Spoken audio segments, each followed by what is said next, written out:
She told me she was tired, but her lipstick was still fresh when I saw her kiss Ryan in the parking lot. That's when I knew Sophia hadn't cancelled our date night out of exhaustion. She had cancelled it because she thought I was too stupid to notice another man's car showing up twice a week, parked exactly 3 spots to the left of mine. Ryan leaned on his matte grey coupe like he owned the building, one hand casually on the hood, the other brushing her hip. Sophia was laughing. Her laugh used to sound real when she was with me. Now it echoed like a mockery through the glass of our third-floor apartment window. I didn't confront her that night. I didn't walk up to the car. I didn't bang on the window. I didn't scream. I didn't do what men in pain usually do, because I don't make scenes. I end them. Instead, I stood there. 10 minutes. No more, no less. Just enough time to memorize the angle of her smile, the look in her eyes when they weren't lying to me, and the exact moment when she forgot I existed. Then I turned, got back into my own car, and drove somewhere I hadn't been in years. Deborah's bookstore. Deborah looked up from behind the counter, startled but not unkind. She always had that way of understanding things I never said. "John," she whispered. "You okay?" I didn't answer. I just stood there, the door slowly closing behind me, and said, "Do you still sell journals?" She nodded. "Same shelf. Back corner." I walked toward them and picked one that looked like it had been waiting for me, dark leather, unmarked, thick pages. Because I wasn't going to scream, I was going to write. Sophia got home an hour later than she said she would, claimed traffic, claimed rain, claimed stress. I watched her undress like I always did, same rhythm, same delicate act of setting her earrings down one at a time, only now I knew those earrings weren't mine. She turned. "John, your cue. Eat tonight." "I'm tired too," I said softly, hiding the rage in my calm. The next morning, Sophia made pancakes, the same way she always did when she felt guilty. But pancakes can't cover perfume that isn't hers. She kissed my cheek and said, "Let's do date night next weekend, I promise. This week was just hectic." I nodded. Then I drove to Ryan's office. Didn't walk in, just parked across the street. Watched him exit with his usual smug walk and gym bag slung over one shoulder like he carried the world's secrets in it. He didn't notice me. That's fine, he'll remember me later. Deborah called me that evening. "John," she said quietly. I didn't want to pry, but, "Are you okay? You seemed different yesterday." There was a long silence. Then I said, "Do you still remember the night Sophia and I got engaged?" Deborah breathed in slowly. "You mean when you told me about it before you told anyone else?" "Yeah." "I remember," she said. "You were scared. But you loved her." I smiled bitterly. Turns out, love wasn't enough. Deborah hesitated, then said what I had been avoiding all along. "You know she's cheating, right?" The words didn't shock me. They confirmed what my silence had already accepted. "I know," I replied. I started documenting everything. Time logs, entry footage, hotel check-ins, phone records. I wasn't doing it to catch her.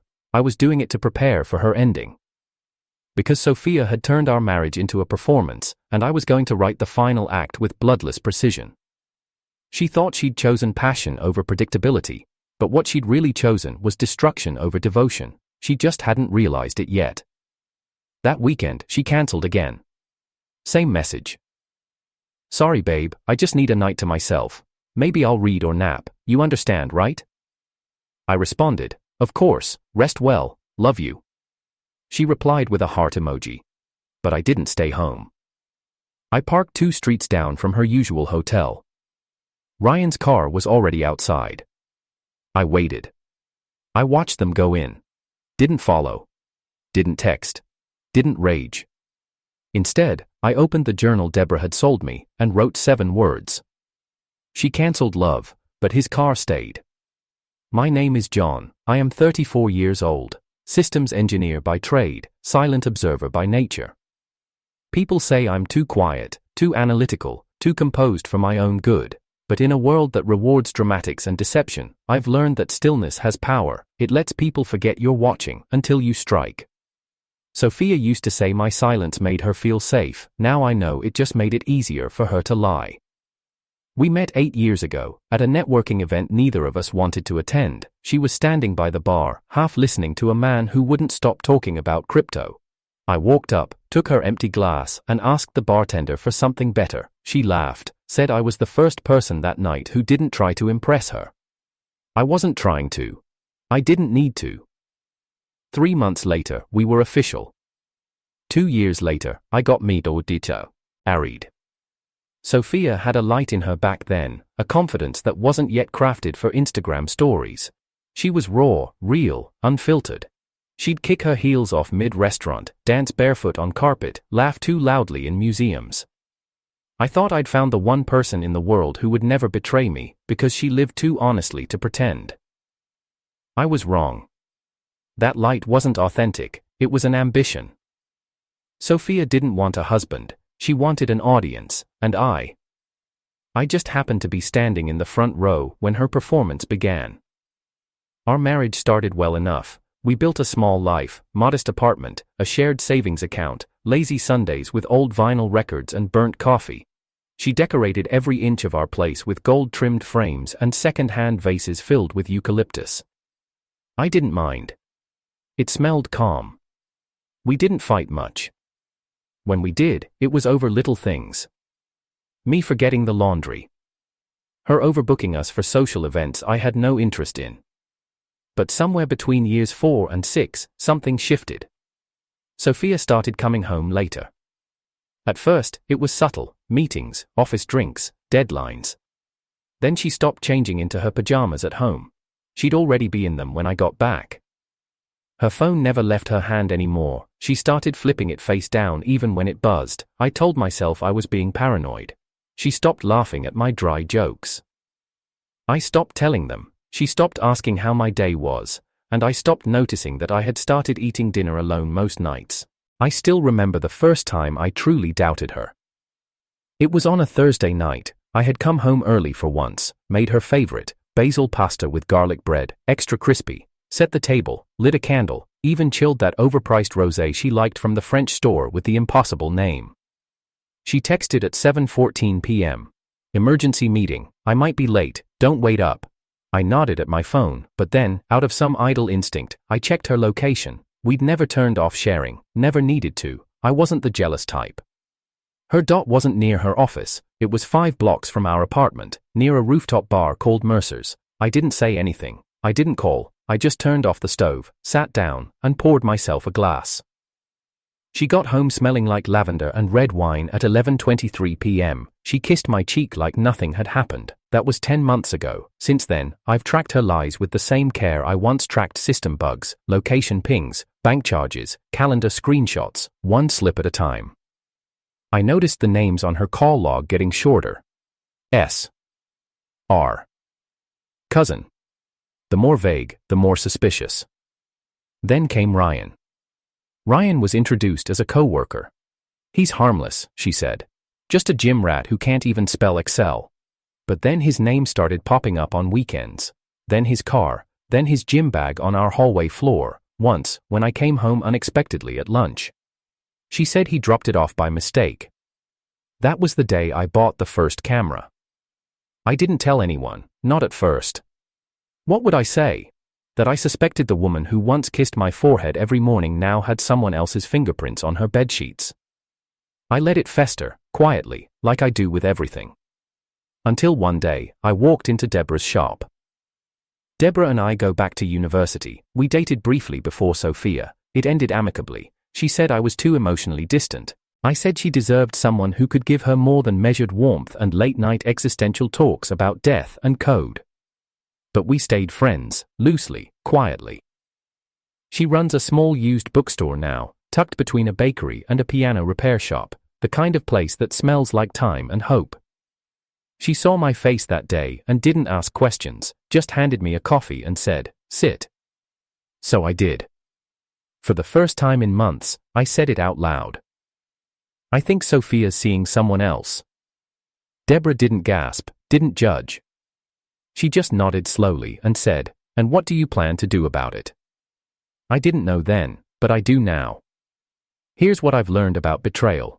It doesn't always come screaming. Sometimes it walks in wearing your favorite perfume, kisses you like nothing's wrong, and cancels your dinner plans with a fake yawn and a distant smile. Sometimes it doesn't stab you in the chest, it slices small parts of your sanity each night until you don't recognize your own reflection anymore. But betrayal also does something else. It clarifies. It peels off the lies. It sets fire to the illusions you clung to, and forces you to rebuild with whatever's left. For me, what was left was clarity. I knew Sophia didn't love me anymore.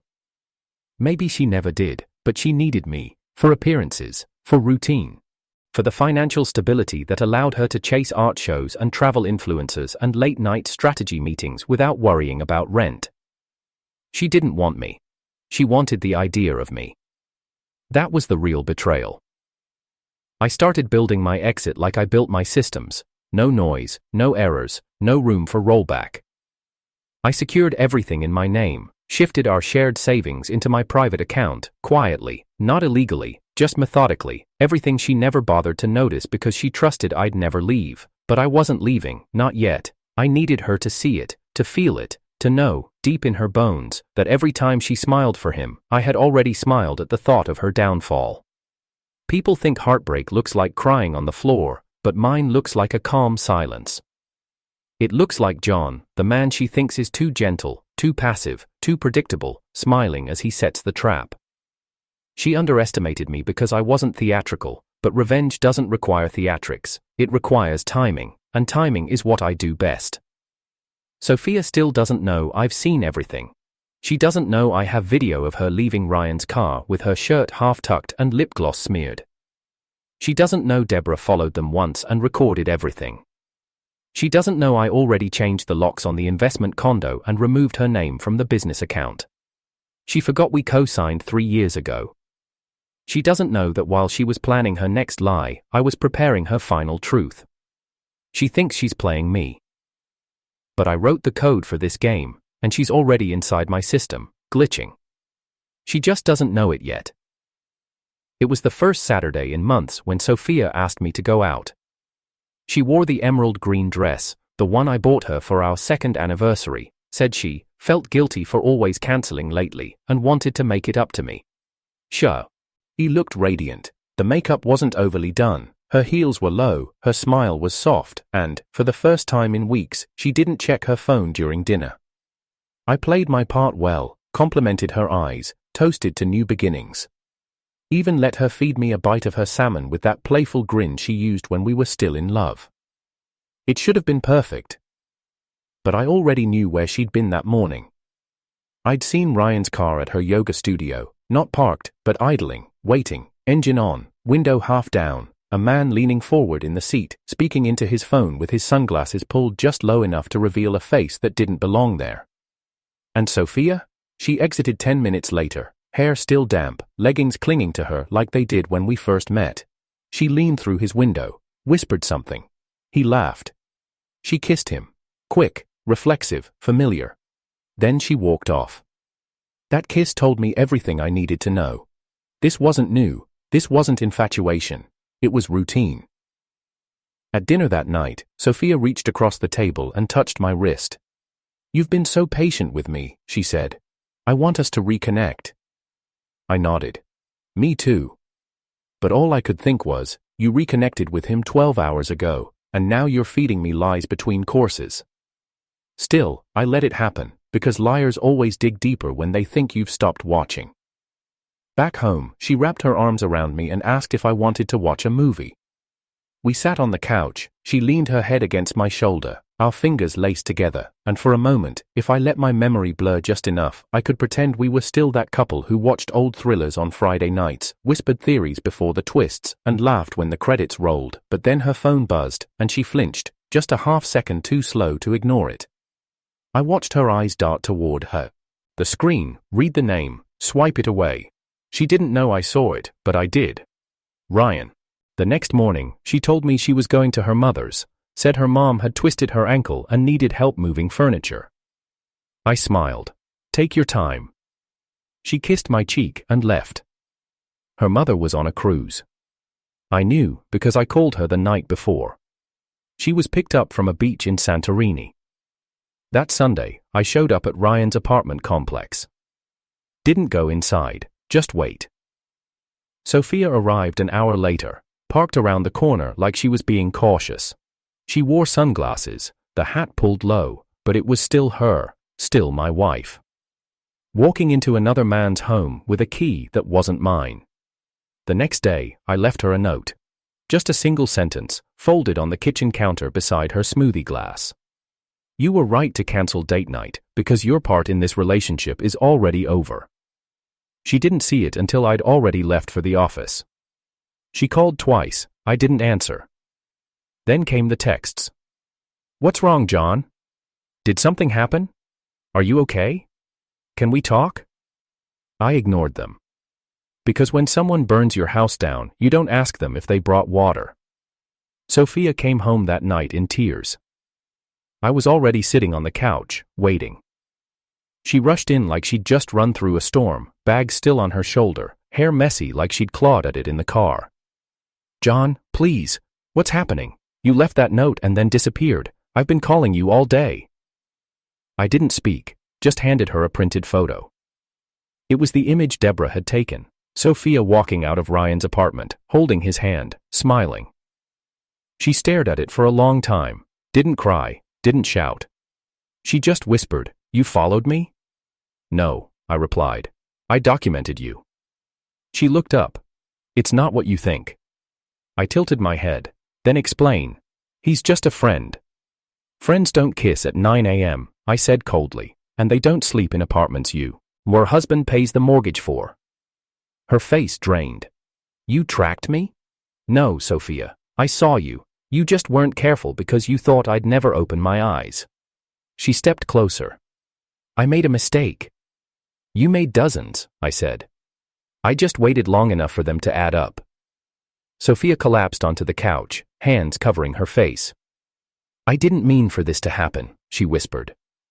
I sat across from her. "But you let it, that's what matters." "I was lonely," she said.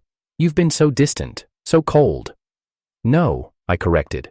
"I've been consistent. You mistook stability for boredom. That's not on me."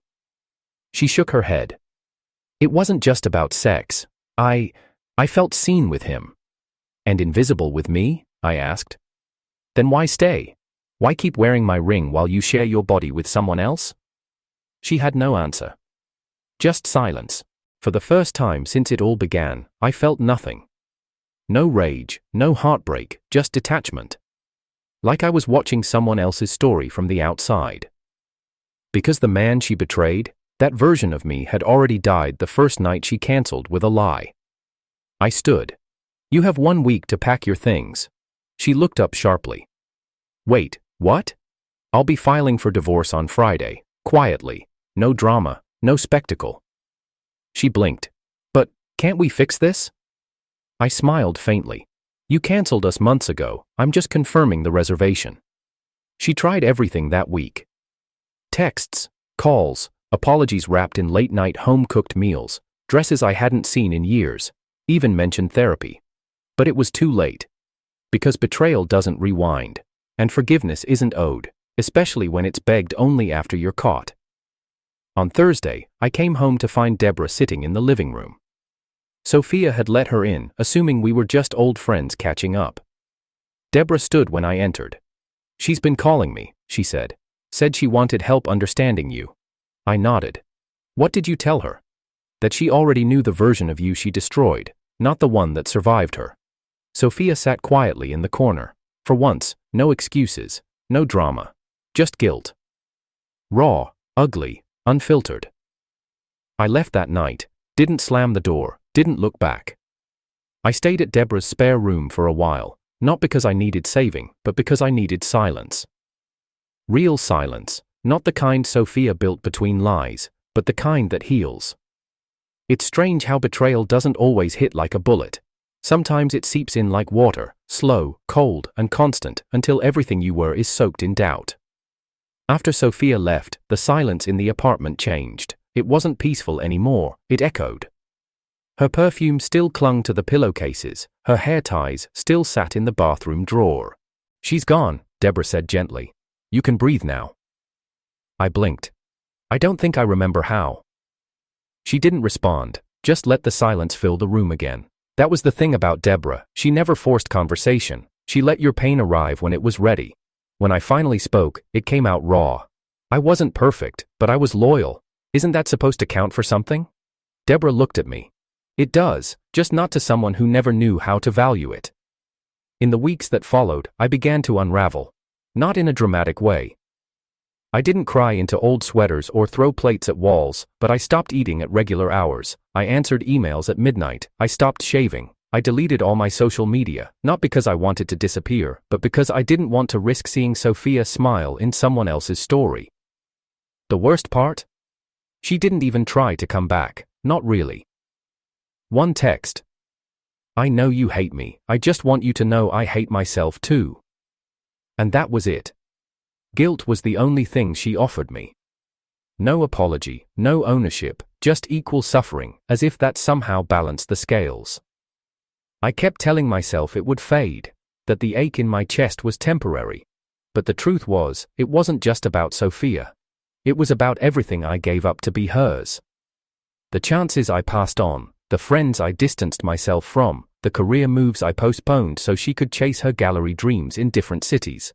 The way I said yes to her needs, even when it meant saying no to my own. I didn't just lose her. I lost myself. One night, I went back to the old park bench where I proposed. It was 10:47 p.m. Cold wind. Empty path. That same street lamp flickering like it always had. I sat there and closed my eyes. For a moment, I imagined a version of myself sitting across from me, younger, brighter, hopeful. "What would you tell me?" I whispered aloud. "If you knew how it ends?" The only answer I could imagine was, "Run sooner." I saw Ryan again, accidentally, 2 months later. At a gas station on the east side of town. He was alone, worn, sweaty gym shirt, bags under his eyes. He didn't see me, but I watched him. He didn't look like a man who'd won anything. It was strange, there was no anger in me, just observation. That's all Ryan ever was to me now, proof that she didn't trade up, just sideways. Sophia resurfaced again, 3 weeks after that. She emailed me. "The apartment feels wrong without you. I still wake up expecting to hear the coffee machine. I still think about you every morning." I didn't respond, but her words stayed with me. Because they weren't really about me. They were about her loss, her loneliness. Regret isn't the same as love. She regretted losing comfort, stability, the version of herself that looked better when I was next to her, but she didn't regret hurting me. And that distinction was what kept me from calling her. Deborah stayed around. Not always physically, but enough to notice the way I stopped wearing gray because it reminded me of that night in Ryan's car. She'd text at odd hours. "Drink water, you drama machine. You better not be listening to sad playlists again. I'll come over with bubblegum pop and destroy you." Sometimes she succeeded in dragging me out. Sometimes I just left her to read. But she never stopped trying, not once. I visited my parents after month 3. My father shook my hand like I'd just won a war. My mother looked me over like she was checking for bullet wounds. They didn't ask many questions, they didn't need to. They just served dinner and let me sit in the silence they'd built their love on. I envied them. They were 36 years married, still finishing each other's stories, still arguing about TV channels and then holding hands 5 minutes later. My mother once told me, loyalty isn't loud, but it always shows up. I never forgot that. The hardest part about grief is that it doesn't announce itself. It sneaks in when you're brushing your teeth. When you hear a song she once danced barefoot. When you pass a restaurant where she once said, "This feels like ours now." It waits. And then it hits you, and you learn to stand again. One night, I found an old voice memo on my phone. It was Sophia, laughing. We were in the car, the GPS had taken us down the wrong exit, she was mimicking the robotic voice. Recalculating, because my husband doesn't listen. Then the sound of her laughter. light, untamed, beautiful. I listened twice, then deleted it. Because the voice in that recording wasn't the woman who left me behind while she kissed another man. It was the ghost of someone I made up in my head. Deborah came over the day I finally cleared Sophia's things. I didn't ask her to. She just showed it to up, cardboard boxes in hand, and said, "Let's burn some ghosts." We played music, loud, disrespectfully loud. She made me throw away the mugs, the old sweaters, the framed photo of us on the beach. She even forced me to toss the green dress Sophia left behind, folded neatly in a drawer like it was waiting for a second chance. We burned it in a barrel in the backyard. It didn't feel dramatic, it felt done. Months passed. I stopped waking up with heaviness in my chest. I started eating breakfast again. I started reading for pleasure. I started calling my sister back. And every now and then, I'd get a text from Sophia, a memory, a quote, a half apology. But they no longer triggered anything inside me. They were just noise now. Echoes fading down a hallway I no longer lived in. One night, Deborah and I sat on the roof, watching the city lights blink in slow rhythm. She looked at me and asked, "Do you ever think you'll fall in love again?" I didn't answer for a while. Then I said, "I'm not looking for love, I'm looking for the truth." She nodded. Good, because truth stays when feelings shift. We sat there in silence, not the awkward kind, not the painful kind. The kind that meant, you survived. It had been 6 months since Sophia left the apartment. By then, the divorce papers were processed. My name was the only one on the mailbox. I'd changed the locks. Deborah helped repaint the living room a shade lighter than before. Everything Sophia had touched had been either replaced or buried. But on a cold Thursday morning, I got a call from an unknown number. I let it ring out. Then came the voicemail. "John, it's me. I need to talk. It's serious. Please, just meet me once. I wouldn't ask if it wasn't important." I almost deleted it without a second thought. But her voice, there was something different about it. It wasn't manipulative. It wasn't guilty. It was scary. I called back, no answer. An hour later, a text dropped. "Mercer Cafe, 4 p.m., please." I arrived at 4:01. She was already there. Sophia looked nothing like the woman who once spun in gallery lobbies wearing champagne dresses. Her hair was darker now, tied in a loose knot. Her eyes had lost that shine she used to weaponize. There was a tightness around her mouth that hadn't been there before. I sat across from her. No greeting, just silence. She spoke first. "Thank you for coming." I nodded. "Get to the point." She blinked at my tone but didn't argue. "Ryan, he's missing." I didn't react, didn't flinch, just stared at her like a man who had already let go of all the emotion she could possibly trigger. "What do you mean missing?" I asked calmly. Sophia fidgeted. "He went away on a weekend retreat with friends. I was supposed to meet him the next day, but he never showed. No calls, no texts, his phone's off. It's been over 2 weeks." I raised an eyebrow. "Why are you telling me this?" Her lip trembled. "Because before he left, he said he was investing in something risky, something huge. Said it would change everything. He kept mentioning your name." That made me pause. "My name?" She nodded.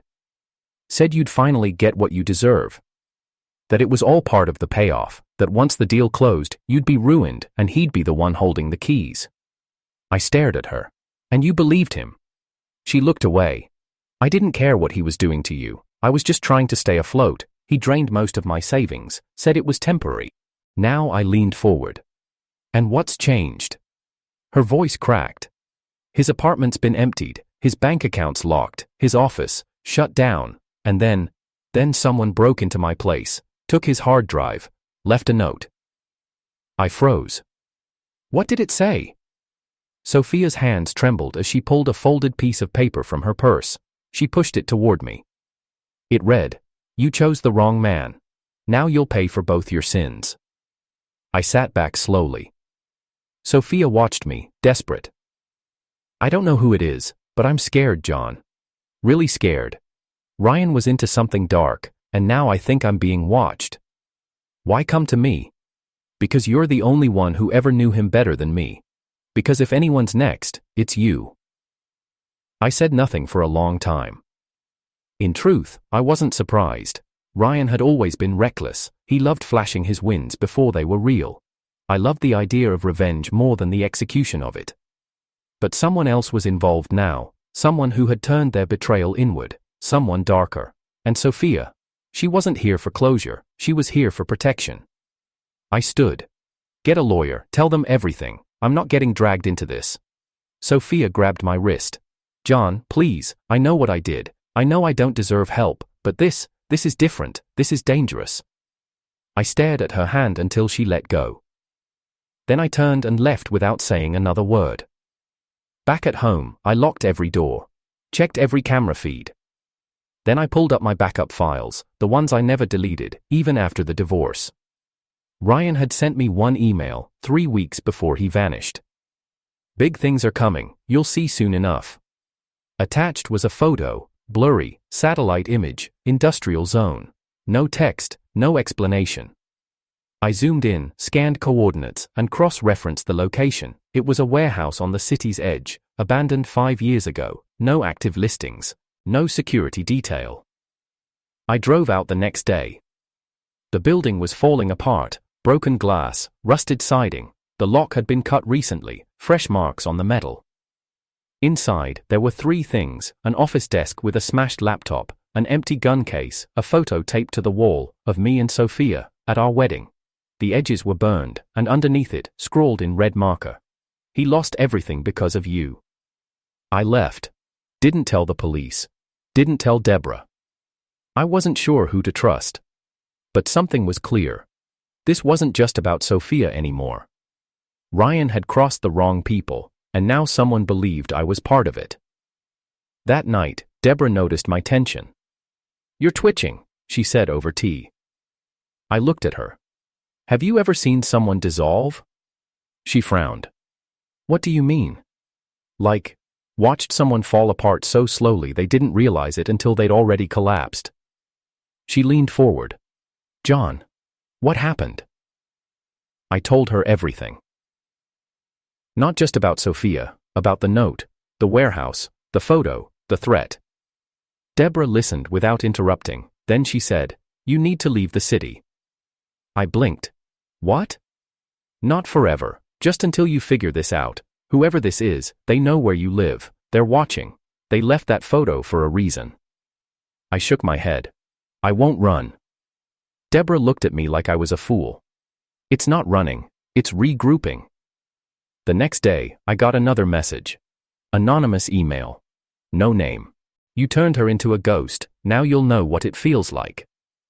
Attached, a photo of Deborah, outside her bookstore, time-stamped, 14 minutes ago. The photo of Deborah landed like a knife. Not because it was violent, but because it was personal. They weren't after Sophia anymore, they were coming for anyone I stood beside. For the first time in months, fear burned hotter than rage. I called Deborah immediately. She picked up on the first ring. "John? Where are you?" "At the shop. Why?" I didn't answer, I just hung up and ran. When I reached her bookstore, I didn't knock, I barged in. Deborah stood behind the counter, startled. "What?" I grabbed her arm and pulled her toward the back. "We're leaving, now." She resisted for half a second, then I saw my face and nodded. We exited through the rear alley. No one followed. No cars moved. No footsteps trailed behind us. But I could feel it.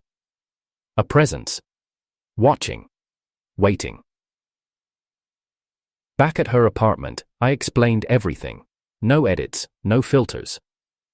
She listened quietly, cross-legged on the edge of her couch, face pale. "You think it's someone from Ryan's past?" I shook my head. "No, I think it's someone who wants me to believe that." She narrowed her eyes. "Sophia?" "No," I said slowly. "She's scared too. This is bigger than her." Deborah hesitated. "What did Ryan do, John? What are you not telling me?" I opened my laptop, pulled up Ryan's last email again, the one with the warehouse. "There's a reason he disappeared, and I think it's tied to this location." Deborah leaned forward. You want to go back? I need answers. She stared at me. Then I'm going with you. We returned at 2 a.m. The warehouse looked the same, but this time, something felt off. A faint light flickered inside. Candlelight. Not electricity. We stepped in slowly, footsteps crunching over old glass. The same desk. The same burned photo. But this time, something else waited in the center of the room, a chair, facing us, and on it, a man tied up, head slumped, mouth duct-taped. Ryan. I froze. Deborah gasped. Is that? Yeah. I rushed forward, checked his pulse, weak but alive. Cut the tape, pulled off the gag. He coughed violently, tried to speak, but his lips were dry, bleeding. Water, Deborah whispered, handing me a bottle from her bag. Ryan drank greedily, then looked up at me with eyes full of terror. They know everything, he croaked. Who? I demanded. Who did this to you? He shook his head. Doesn't matter, they're watching, always watching. I grabbed his collar. Why was I dragged into this? Because I told them. He coughed again. I told them you had the files. What files? The ledger, he whispered. From when I laundered through your company. I still went. You what? He nodded weakly. I didn't tell you, I used your side account, they tracked it back, they think you're a witness. My throat dried. You framed me. His eyes watered. I needed to disappear, but they didn't want me dead yet, they wanted you first. Deborah stepped back. Why John? Because I'm the one who unknowingly signed off on the Shell Corp years ago, I said slowly. Ryan used me to legitimize it. Ryan nodded. And now they want silence. Deborah's voice shook. We need to go, now. I grabbed Ryan under the arm. We barely made it 2 steps before the lights cut out. Total darkness. Then a voice. From everywhere, from nowhere. You should have stayed quiet, John.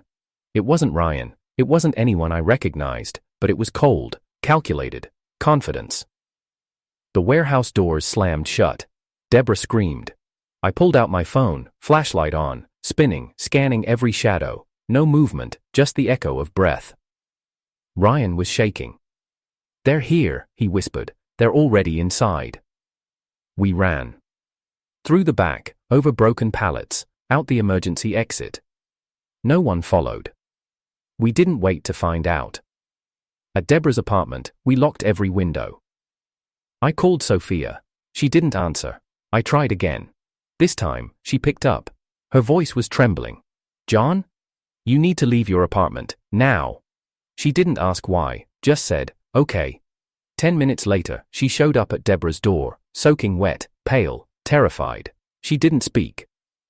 Just looked at me and said, they sent me a photo of you this time.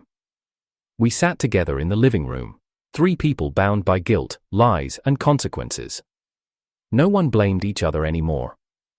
There was no room for blame, only survival. That night, Ryan finally confessed everything. The laundering started 3 years ago, small transactions, then bigger ones. He used my identity once, just once, to sign off on a dummy client while I was away. I never noticed. He covered it well.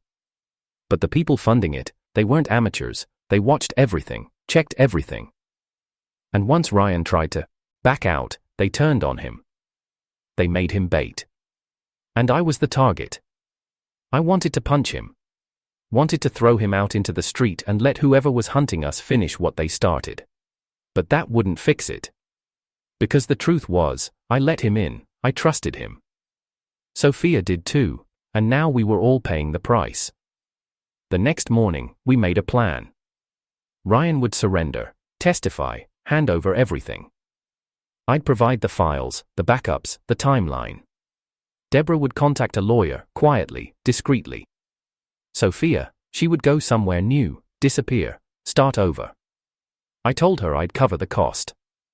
She didn't argue. Just looked at me with a kind of sadness I couldn't describe. Why are you helping me? She asked quietly. Because, I said, I still believe in justice, even for the people who failed me. She started crying, but I didn't comfort her, not because I didn't care, but because I finally understood. Her regret was real, but my peace wasn't hers to hold anymore. That night, we uploaded everything. dropped it on 3 servers, scheduled an auto email to an investigator. If anything happened to us, the world would know. We thought we'd made it. We were wrong. At 2:46 a.m., the fire alarm went off. Smoke, heat, screams. Someone had set Deborah's apartment building ablaze. We rushed outside, everyone got out, but when I turned to check, Ryan was gone. We found him 2 days later. Face down in a river, no wallet, no ID. But the scar on his shoulder was unmistakable. They silenced him, and they wanted us to know. Sophia left the next morning. New name, new city. She didn't hug me, didn't ask for another chance. She just looked back once, then disappeared into the taxi.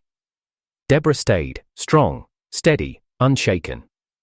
She never asked me to move in, I never asked her to leave, we just existed together. And that was enough. For now. 2 weeks after Ryan's body was found, the auto email hit the inbox of a federal financial crimes investigator. The case opened quietly, buried under layers of digital smoke. But it had everything they needed: account trails, forged documents, burner transfers, timestamps, location pings, shell corporations, every sin laid bare. I gave them the ledger, Deborah gave them the recordings. And Sophia? She gave them the name no one expected. Oliver Stratton, investor, consultant, man behind the curtain. He posed as Ryan's silent partner, charming in press photos, ruthless in private. He was the one Ryan feared. He was the one who started this. And now, he was the O-nay who had no idea he was walking into a trap I designed. The feds moved slowly, strategically. Meanwhile, I moved faster. I used the last 6 months of silence to build something stronger than Ryan ever dreamed of, an offshore holding company backed by legitimate assets, clean investment trails, and ironclad protection. I filed patents under that shell, built tech he'd stolen and tried to monetize. I used the infrastructure he created to bury him. He gave me a blueprint. I turned it into a weapon. Deborah watched all of this unfold from behind her laptop screen. "You're not just trying to survive this," she said one night. "You're making it into a damn chessboard." "I'm not surviving anymore," I replied. "I'm winning." Sophia stayed gone. No messages, no calls. But one afternoon, a small envelope arrived at Deborah's store. No return address, no name, just my name, written in a handwriting I hadn't seen since our wedding vows. Inside was a photo. Sophia. In front of a rehab center, holding a sobriety chip, hair shorter, eyes tired, but clear. On the back. "I'm learning how to live without lies. Thank you for freeing me." I didn't smile, didn't cry. Just folded the photo and put it in my desk drawer where it belongs, between lessons learned and wars I'll never fight again. The takedown came on a Tuesday. Stratton was arrested at a charity gala, wearing a tuxedo, smiling for cameras one moment, cuffed and dragged away the next. The footage went viral. Every account connected to him froze, every partner turned against him. Ryan's name came up too, posthumously, as a key conspirator. But I made sure the documents clarified my part. That the John he used was as unaware as he was unwilling. My name was cleared, publicly, legally, financially. The world apologized. I didn't respond. One day, I received a message from Stratton's assistant. A request for a meeting. From jail. "He says he knows who you are now, and that he underestimated you." I declined. Some endings don't need confrontation, just silence. 6 months later, I stood at the edge of a lakeside plot, new land, fresh construction. I'd bought it with the settlement funds from the federal case. Where Ryan's deals once funded lies, mine would build truth. A wellness center, small, local, quiet.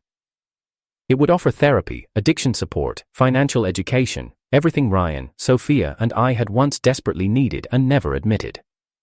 I named it Page 1. Because for people like us, that's where we should have started. Deborah stood beside me that day. She wore a faded denim jacket and carried 2 coffees, one for each hand. We didn't say anything at first, then she handed me mine and said, "You look different." "How?" "Lighter, like someone who isn't carrying everyone else's weight anymore." I smiled faintly. Because I finally realized it was never mine to carry. We watched the lake ripple, no storm, no fire, no smoke, just stillness. The kind you only get when the war inside you ends. That night, I went home. Not to the apartment I shared with Sophia, not to the guest room in Deborah's flat, to a home I built, new walls, new light, new peace. I unlocked the door, stepped inside, and for the first time in years, I wasn't haunted by echoes. Just possibility. I sat at my desk, pulled open the drawer, took out the photo Sophia sent, then lit a match, watched it burn corner to corner, until her smile turned to ash. Closure doesn't always come with tears, sometimes it comes with fire. This was my ending, not as a victim, not as a villain, but as a man who walked through betrayal, kept walking, and never looked back. So to Sophia, wherever she is, I forgive you, but I'll never miss you. And to Ryan, you were the lesson, not the punishment, and to the world that thought I'd break, I didn't. I rebuilt it. Because when my wife cancelled date night, she didn't just end a plan. She awakened something I'd buried deep, the version of me that survives, the version that finishes the story, and never lets the villain have the final line.